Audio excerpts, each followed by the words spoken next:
ایک طبقہ جو ہے وہ بھی واویلا نہ کرے، دکھ آ جائے تو دکھ کو برداشت کرے۔ اللہ دکھ پر صبر کرنے پر بھی اجر رکھا ہوا ہے۔ ایک خاتون حضور کی خدمت میں حاضر ہوئی، حضور مرگی کے دورے پڑتے ہیں تو میرے لیے دعا کرو کہ میں جب گرتی ہوں تو میرا سطر بھی کھل جاتا ہے۔ تو آقا کریم نے فرمایا اگر تو کہے تو میں دعا کر دوں، اور اگر تو صبر کر تو تجھے اللہ جنت عطا فرمائے گا۔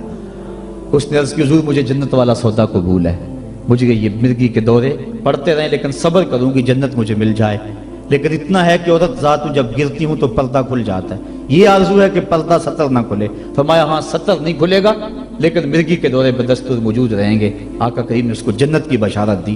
یہ تھے وہ لوگ جن کا اللہ پہ یقین تھا، جنت کے وعدے پہ اطمینان ہے اور جنت کے وعدے پر اپنی بیماری کو قبول کر رہے ہیں۔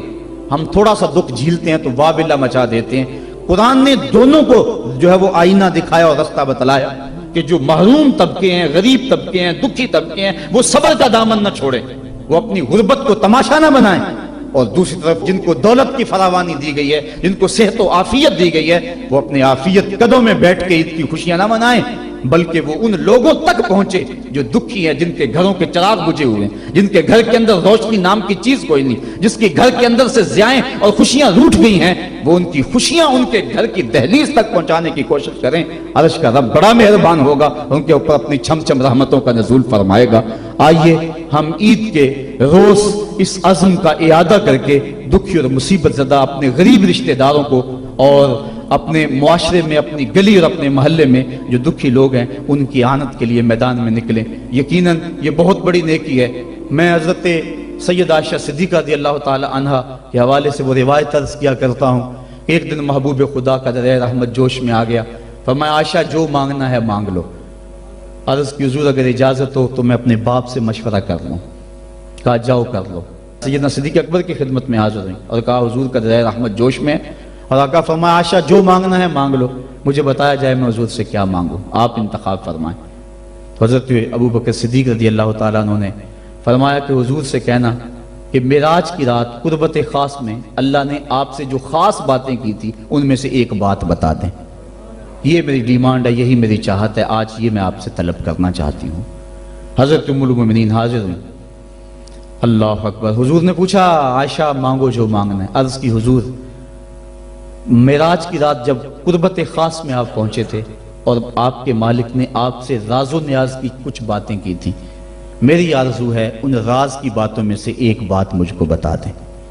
حضور مسکرانے لگے اس بات پہ کہ ابو بکر صدیق کا انتخاب کیسا ہے، اور پھر اگر وہ راز کی بات بتا دوں پھر راز راز تو نہ رہا، لیکن چونکہ وعدہ کیا ہوا تھا، فرمایا عائشہ سنو، جب میں قرب خاص میں پہنچا تو میرے مالک نے مجھ سے جو خاص باتیں فرمائیں ان میں سے ایک بات یہ تھی، اے میرے محبوب اگر تیری امت میں سے کوئی شخص کسی ٹوٹے ہوئے دل کو جوڑ دے گا تو میرے اوپر لازم ہے کہ بغیر حساب کے جنت عطا فرما دو۔ تو حضرت عائشہ صدیقہ رضی اللہ تعالیٰ عنہ بہت خوش ہوئی۔ حضرت صدیق اکبر نے بتایا ہوا تھا کہ جو حضور کہیں وہ مجھے ضرور بتانا ہے۔ حاضر ہوئی اور آ کے کہا آپ رونے لگے۔ کہا بات رونے والی تو نہیں ہے، بات تو خوش ہونے والی ہے۔ بسا اوقات کسی کا دل ہم جوڑ دیتے ہیں، کوئی کسی کو قرضہ دے دیا، دکھی کے کام آگے کسی بھوکے کو کھانا کھلا دیا، یہ تو کام بن گیا، جنت کے راستے آسان ہوئے۔ کہا میں اس کو دوسرے پہلو سے دیکھ رہا ہوں، تصویر کا دوسرا رخ دیکھ رہا ہوں، میں اس کو ذرا معکوس دیکھ رہا ہوں۔ اگر کوئی کسی کا ٹوٹا ہوا دل جوڑ دے تو بغیر حساب کے اللہ کے اوپر واجب ہے کہ وہ جنت میں بھیجے گا، تو اگر کوئی کسی کا دل توڑ بیٹھے تو ہم دیکھیں کہ ہم اپنے عمل سے، اپنے رویے سے کسی کا دل تو نہیں توڑتے۔ ہم عید کی نمائش اس انداز سے تو نہیں کرتے کہ غریب کو اس کا دکھ زیادہ لگنے لگ جاتا ہے۔ وہ کسی مفکر نے کہا تھا نا کہ آپ اپنی آسائش نہ چھوڑیں، نمائش چھوڑ دیں تو غریبوں کے دکھ ختم ہو جائیں، لیکن ہم نے کبھی اس نقطہ نظر سے نہیں سوچا۔ آئیے ہم معاشرے کی اس اونچ نیچ کو ختم کرنے کے لیے عملی طور پہ کوشش کریں۔ یہ ایک اہم پیغام تھا، میں آپ تک پہنچانا چاہتا تھا۔ اس پیغام کو لے لیں، پلے باندھ لیں اور اس کو گلی گلی پہنچانے کی کوشش کریں اور معاشرے کے دکھ بانٹیں، یہی بہت بڑی نیکی ہے۔ اللہ مجھے آپ کو توفیق عمل عطا فرمائے کہ ہم اللہ کے بتائے ہوئے دین کے مطابق اور قرآن کے بتائے ہوئے راستے کے مطابق زندگی گزاریں۔ ایک دیہاتی آیا، اس نے کہا حضور میں آپ کو اللہ کا رسول تب مانوں گا کہ یہ سامنے کھجوروں کا پکا ہوا خوشہ آپ کی گواہی دے۔ فرمایا تب تو مان جائے گا؟ اس نے کہا انکار کی گنجائش ہی نہیں۔ تو حضور نے اشارہ کیا تو وہ کھجور کا پکا ہوا خوشہ ٹوٹ کے حضور کے قدموں میں آ گیا، تو اس کے لبوں پہ کلمہ جاری ہو گیا۔ اب وہ ٹوٹی ہوئی کھجوریں جو معجزے سے حضور نے توڑی تھیں اس صحابی کی جھولی میں ڈال دیتے یا صحابہ کو بانٹ دیتے، وہ فخر کرتے ہم نے حضور کے ہاتھوں سے یوں توڑی ہوئی کھجوریں کھائی ہیں۔ یہ بڑی بات ہوتی، اعزاز ہوتا، لیکن حضور جانتے تھے قرب قیامت میں کمانوں سے نکلے ہوئے تیروں کے رخ موڑ دیے جائیں گے۔ اللہ اکبر۔ تو حضور علیہ الصلوۃ والسلام نے کہا کہ مان لیا؟ اس نے کہا جی میں مان گیا۔ کوئی یہ بھی کہہ سکتا تھا کہ ہوا کا تیز جھونکا آیا اور اتفاق ایسا ہو گیا، جس آج کل لوگ بات کرتے تو وہ ٹوٹ کے گر گیا۔ تو حضور نے اس کھجور کے گچھے سے مخاطب ہو کے کہا تجھے جس کام کے لیے بلایا تھا وہ ہو گیا، اب واپس جا کے جڑ بھی جاؤ۔ صرف توڑنا نہیں جانتے، جوڑنا بھی جانتے۔ اللہ اکبر۔ تو ہر دور کا فخر میرے حضور کا کوئی نہ کوئی معجزہ توڑتا ہوا دکھائی دیتا، لیکن دو دور حضور کے بڑے اہم دور تھے۔ ایک جب حضور تشریف لائے تو یہ زبان و بیان کے عروج کا دور تھا، تو سب سے بڑا معجزہ قرآن دیا گیا، اور دوسرا میرے حضور کا اہم ترین دور قرب قیامت کا ہے، اور قرب قیامت میں انسانی عروج کی کہانیاں سننے میں آنی تھی، اور سائنس کا ارتقاء ہونا تھا، اور لوگوں نے اپالو 11 کے ذریعے چاند پر جانے کی بات کرنی تھی۔